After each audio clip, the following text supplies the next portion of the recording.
In today's video, I am going to teach you how to use Notebooklm to study.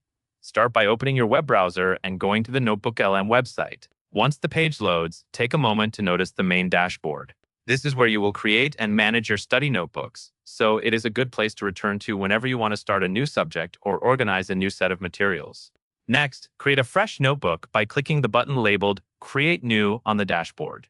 This gives you a clean workspace focused on the topic you are studying.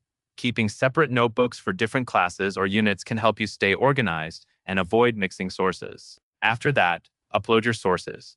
In the pop-up window, select the materials you want Notebooklm to study with you.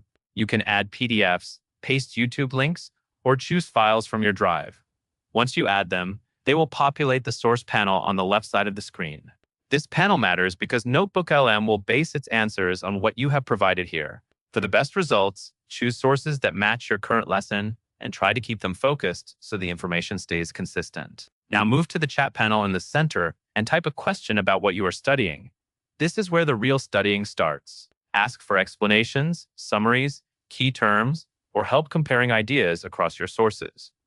When Notebooklm responds, you will see clickable citations. Use those citations to jump directly to where the information came from, which helps you verify details and review the original context. Then, look to the Studio panel on the right. Here you can generate instant outputs by clicking options like Audio Overview, Slide Deck, or Video Overview. These tools can help you review in different formats, depending on how you learn best, and they are especially useful for quick study sessions before a quiz. Finally, whenever you get an answer you want to keep, click Save to Note. This lets you build a personalized set of study notes as you go instead of copying and pasting into a separate document. That covers everything you need to know.